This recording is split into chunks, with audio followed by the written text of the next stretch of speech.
Target 26 আর হাতিয়ার বাংলা ভাষা এবং বাঙালি। বাঙালি সেন্টিমেন্টই কি তবে এবার তৃণমূলকে নির্বাচনী বৈতরণী পার করাবে?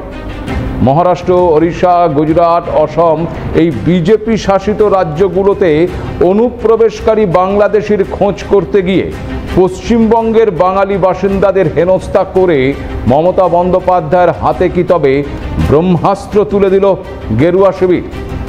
মমতা বন্দ্যোপাধ্যায় যদি সত্যি মানুষকে বোঝাতে সক্ষম হন যে বিজেপি বাঙালি বিরোধী, তাহলে বিজেপি সেই বাঙালির কাছে আবার ভোট চাইতে পারবে তো? অন্যদিকে আবার নির্বাচন কমিশনের তরফে বিহারে যে SIR সংগঠিত হচ্ছে তা যদি বাংলায় শুরু হয় তবে কি হবে? এমন একাধিক প্রশ্ন জোরালো হয়ে উঠছে। আপনারা দেখতে শুরু করেছেন এডিটরস টাইম। আমি ভাস্কর দত্ত আপনাদেরকে স্বাগত জানাই। 33 বছর আগে তৎকালীন বাম সরকার তথা CPM এর আমলে 1993 সালে এই 21শে জুলাই দিনটিতেই মহাকরণ অভিযানে পুলিশের গুলিতে মৃত্যু হয়েছিল 13 জনের। তারপর থেকেই মমতা বন্দ্যোপাধ্যায় এই দিনটি পালন করে আসছেন। যেহেতু ঘটনা ওই ধর্মতলা ডোরিনা ক্রসিং এলাকাতেই ঘটেছিল, ওখানেই অনেক কর্মী লুটিয়ে পড়েছিলেন, রক্তাক্ত হয়ে গিয়েছিল ওই গোটা এলাকা, তাই প্রতি বছর শহীদ স্মরণে ওখানেই এই অনুষ্ঠান করা হয় বলে জানিয়েছেন খোদ মমতা বন্দ্যোপাধ্যায়। প্রতিবারই এই 21-এর মঞ্চ থেকে কর্মীদের চাঙ্গা করার পাশাপাশি দলের আগামী কর্মসূচি নির্ধারণ করে দেন তৃণমূল নেত্রী। এদিনও তার ব্যতিক্রম হলো না।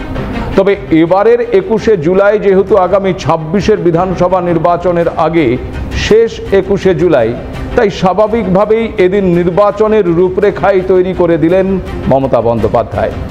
আর এবার তার হাতিয়ার ওই বাংলা ভাষা এবং ভিন রাজ্যে বাঙালিদের হেনস্থার প্রতিবাদ। গত কয়েক মাস যাবৎ বিজেপি শাসিত রাজ্যগুলোতে বাংলাদেশি অনুপ্রবেশকারী খুঁজে বের করার নামে একাধিক বাংলার মানুষদের হেনস্থার খবর সামনে এসছে। বাংলাদেশি অনুপ্রবেশকারী খোঁজার ক্ষেত্রে বাংলা ভাষাই প্রথম মাপকাঠি হয়ে ওঠে। যেহেতু দুই বাংলার মানুষই বাংলায় কথা বলে, তাই হেনস্থার মুখে পড়েন বাংলার ওই ভিন রাজ্যে কাজ করতে যাওয়া মানুষগুলো। বাংলা বললেই যে বাংলাদেশি মনে করা যে মারাত্মক হতে পারে তা নিয়ে আগের একটি এপিসোডে আশঙ্কা প্রকাশ করেছিলাম। রাজনীতির প্রেক্ষাপটে বাংলায় যে তার একটা বিরূপ প্রতিক্রিয়া পড়তে পারে সে বিষয়েও আলোকপাত করেছিলাম। এবার সেই বাংলা ভাষার অপমানকেই আগামী 26-এর নির্বাচনী লড়াইয়ে হাতিয়ার করলেন তৃণমূল নেত্রী মমতা বন্দ্যোপাধ্যায়। খুব স্বাভাবিকভাবেই তিনি যে এমনটা করবেন তা আগেই অনুমান করা গিয়েছিল।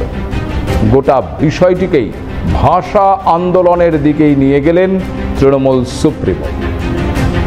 বলবো, বিজেপির চক্রান্ত তো চলছে, নির্বাচন কমিশনের ষড়যন্ত্র চলছে, বিচারের বাণী নীরবে নিভৃতে কাঁদছে সেন্ট্রাল ফোর্স থেকে আমাদের বলছে একটা নোডাল অফিসার তৈরি করতে, যারা কিনা গিয়ে ওখানে মানুষকে বাদ দেবে, ভোটার লিস্ট থেকে বাদ দেবে, বাংলার পরিচয় থেকে বাদ দেবে, বাংলার অস্তিত্ব থেকে বাদ দেবে।